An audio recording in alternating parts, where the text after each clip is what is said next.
শীত নিবারণ বৃক্ষ নিয়ে ব্যাপক আলোচনা চলছে যশোরে। প্রতীকী গাছটি যেখানে স্থাপিত হয়েছে সেই দড়াটানা চত্বরে ভিড় করছে দুস্থরা।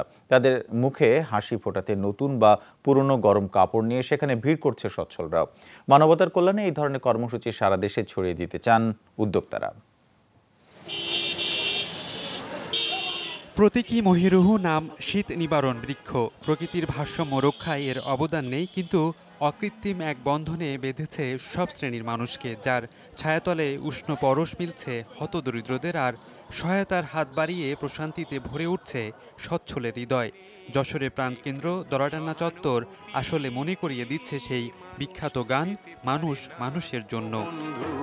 মানুষ মানুষের জন্য। মানবতার কল্যাণে এই অনন্য দৃষ্টান্ত স্থাপন করেছে কিছু তরুণ, যারা বনিফেস নামের একটি ফেসবুক গ্রুপের সদস্য। এই গ্রুপের ৩০ জন শুরুতে নিজেদের বাড়তি গরম কাপড় সংগ্রহ করে টানিয়ে দেন গাছের শাখায়। তারপরের গল্পটা কেবল সহানুভূতি আর সহযোগিতার। দুস্থদের পাশে দাঁড়ানোর আহ্বানে মিলছে অভাবনীয় সাড়া। অনেকে সাহায্য সহযোগিতা পেয়েও পায় না, টাকার অভাবে অনেক সময় অনেকে পায় না, দূর দূরান্তের কারণে। সেক্ষেত্রে মনে করলাম যে আমরা এখান থেকে বিনামূল্যে যখন আমরা দিতে পারবো, আবার বিনামূল্যে যখন কালেকশন করতে পারবো, তখন সবারই এখানে আগ্রহ থাকবে।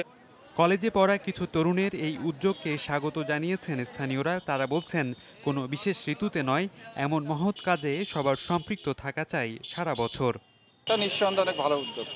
তো একেবারে নিঃস্ব গরিব মানুষদের যারা কাপড় চোপড় কিনতে পারে না, তাদের অনেক উপকারে আসবে। ধন্যবাদ দেওয়া উচিত বনিফেস সামাজিক সংগঠনটাকে। তারা একটা ব্যতিক্রম একটা উদ্যোগ নিয়েছে। এইরকম কর্মকাণ্ড যদি সারা বাংলাদেশে থাকে, তাহলে এই শীত নিবারণের বৃক্ষর এই কার্যক্রমটা সফল হবে।